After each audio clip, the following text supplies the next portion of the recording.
Hey everyone, it's Melissa. Today I'm going to talk about something that happened to me recently when I spent the night away from home and I left all my makeup at home. So I'm going to talk about what I did and the products that I ran out and bought right quick. Before I do, there's a couple of things I want to mention.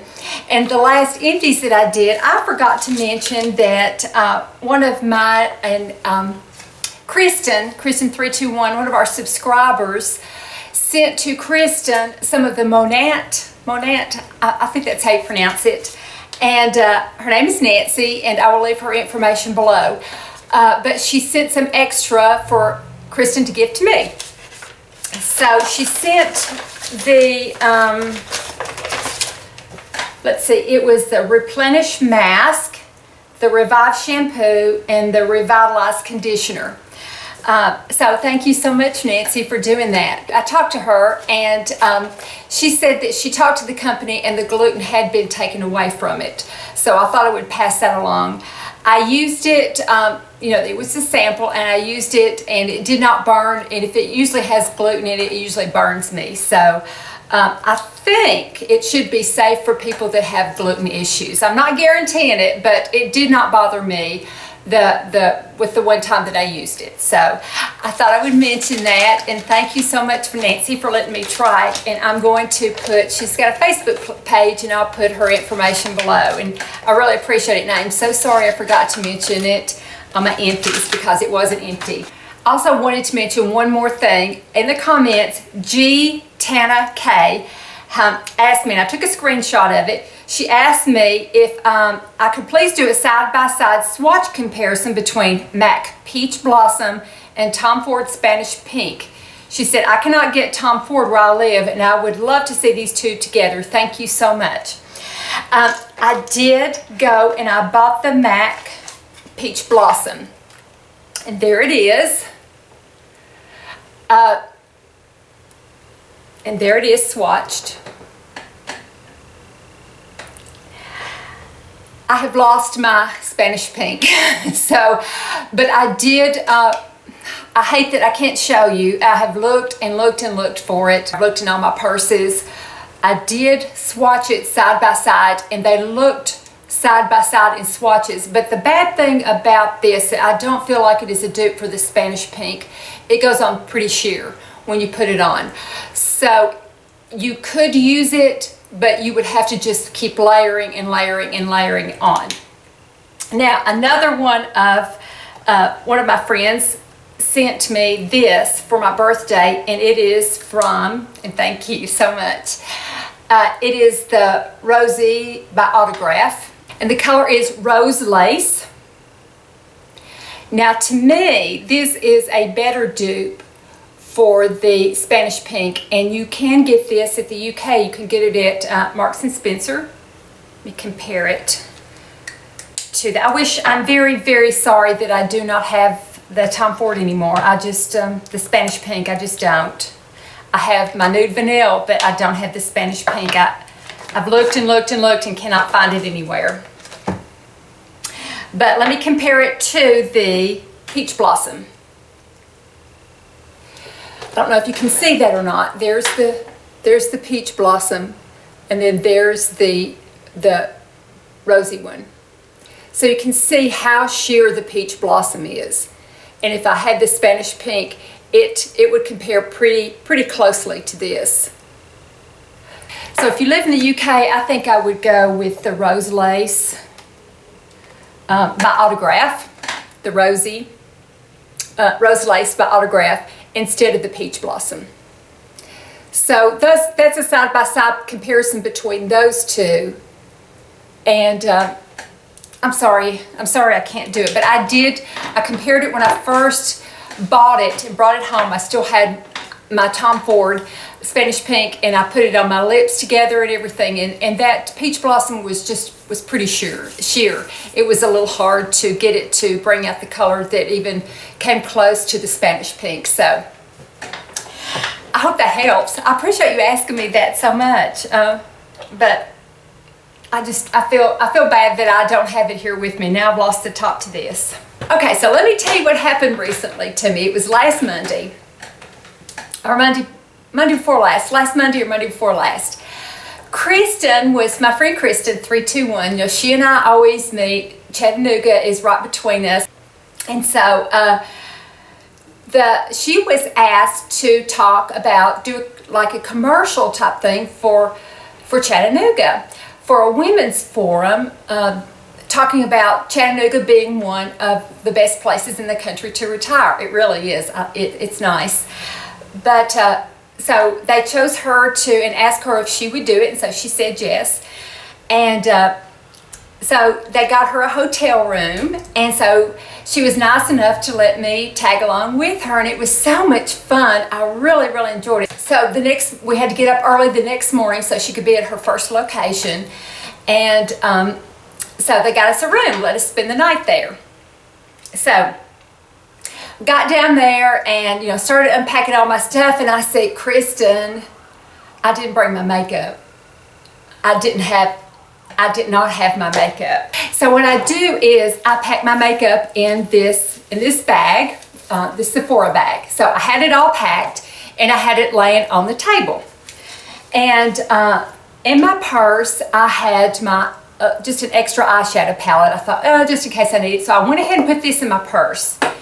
And I had a Tom Ford lipstick in my purse. Just kind of in the side little thing in case I need to touch up my lipstick.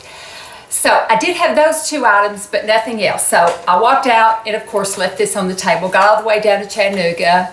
Of course I wasn't going to come back home to get it. So we decided that we would run out to Walgreens and just see what we could find and you know, to get me through to the next morning.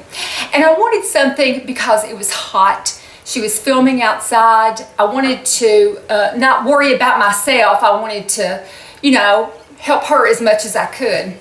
So these are products that I really can recommend. Everything held up beautifully throughout the day. I didn't have a bit of problem. I didn't have to touch up anything. I didn't really get a chance to. And I felt confident, you know, I would kind of glance in a mirror or something as I was going by, and I felt confident that everything was still in place. It lasted through the humidity real well, and it was all from the drugstore. So I was just really pleased with how everything did, and so I thought I would show you what I had bought in case any of you ever get in that situation where you have to rush out and buy some makeup right quick. These might be some good ones for you to look at. So I knew it's amazing the little things that you realize that you use every day with makeup, and when you go to repurchase them, it's just, you know, there's so many of them. So the first thing I realized I would have would be some concealer under my eyes. And I chose the Age Rewind. I got it in light, the Instant Age Rewind with the, you know, the sponge top applicator that you twist. I had worn it in the past. I had gone through a whole thing of it. I prefer the Shape Tape, but I knew that this would last throughout the day. It would not crease on me, and it would not make my mascara smear on me. I was very worried about that.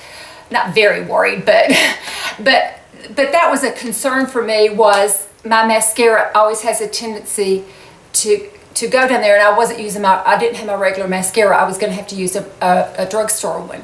So I was very concerned that throughout the day, putting sunglasses off and on and squinting and you know, sweating and things like that, that it was going to break down on me and end up underneath here. So I felt like this would do well, and it did. So after I put on my concealer, I always use MAC Paint Pot in Painterly. I put it on my eyelids and up to my eyebrows, and I put it on underneath here to kind of set underneath, just right underneath my eyelashes, to kind of set my eyeshadow under there so that it won't move, and didn't have access to a MAC.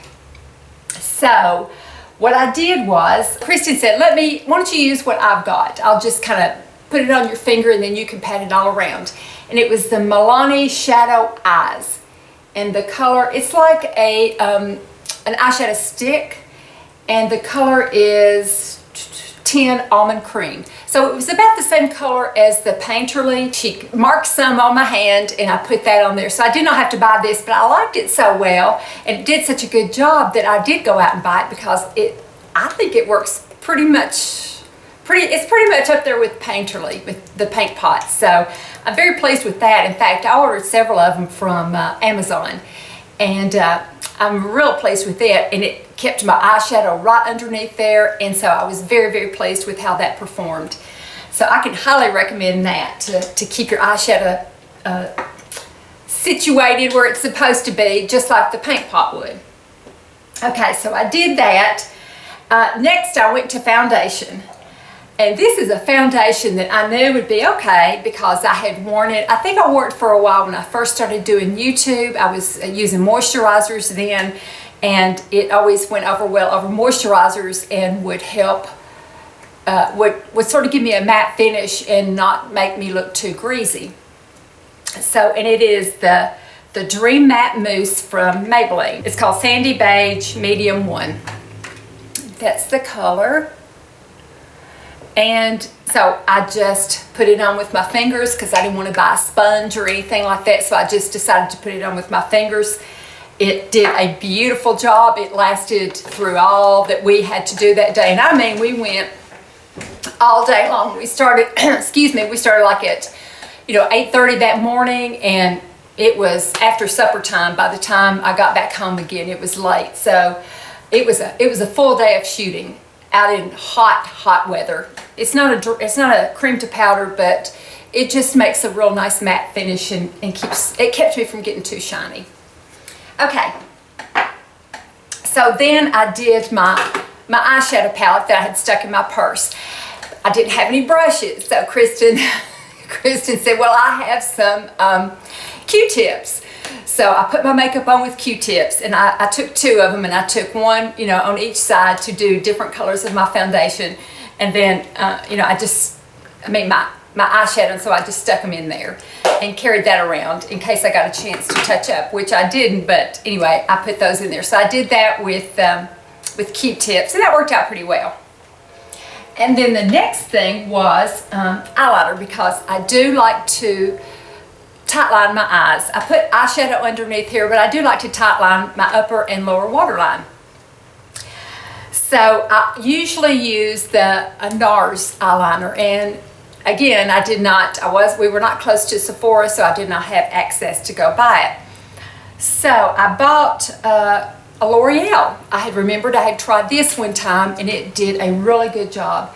And it is called L'Oreal Silkimacy. Silkissime, Silkimacy. And I got the color black.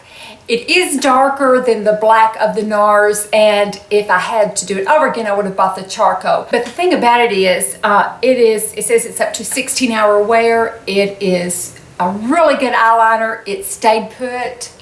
It did not move in the least. I did not have to touch up anything. I was very pleased with the way this eyeliner behaved too. Now, it got really low reviews on the L'Oreal website, I believe it was, and I thought, wonder why it gets such bad reviews. So I looked at the comments, and it was about sharpening. It was about sharpening. See, the bottom part of it, so I did want to make everybody aware of this because that was the only problem. People like the formula, but this turns, but nothing, it doesn't come up. You sharpen it, and what is confusing about it, it doesn't look like it would be one that would be sharpened. It looks like it's metal here, but it's really just paper, and it looks like it isn't wood. It's a kind of plastic, but it still sharpens anyway. So it doesn't look like it looks like it is a mechanical pencil. And it actually turns for some reason like a mechanical pencil would, but it isn't. You just sharpen it all the way down. So I did want to mention that in case you bought it and thought that it was a waste of money. You can keep on using it. Okay, so I did my eyeliner. Then it was time for mascara. And this is one that I have used in the past too. It is the Orange CoverGirl. It is the Lash Blast Volume. It did not smudge whatsoever. I think it was a combination of the good mascara, and I think it was the concealer did a good job, and also the Milani shadow stick did a good job. Those 3 things in that heat kept it from smearing. So I was very, very pleased with that. So I had in my purse, I had my new Vanille. So what I did was I bought some Rimmel Exaggerate and East End Snob. So I outlined it with that, and I actually filled it in a little bit because I wasn't going to buy a gloss to put over it. So I filled in my lips a little bit with it and then put the nude vanilla on top of it, and that sort of darkened it a little bit and sort of mixed them together. And then I decided not to buy a blush. I just used this on my cheeks and kind of did it up like that, and then that was it. Anyway, it all held up really, really well, and we had a wonderful day. Kristen did a wonderful job. I was really, really proud of her. And we'll let everybody know when it comes out. It was very exciting. It was very fun to see something being shot behind the scenes like that. So thank you so much for watching. I hope everyone has a wonderful weekend. I'll talk to everyone soon, and I'll see you later. Bye-bye.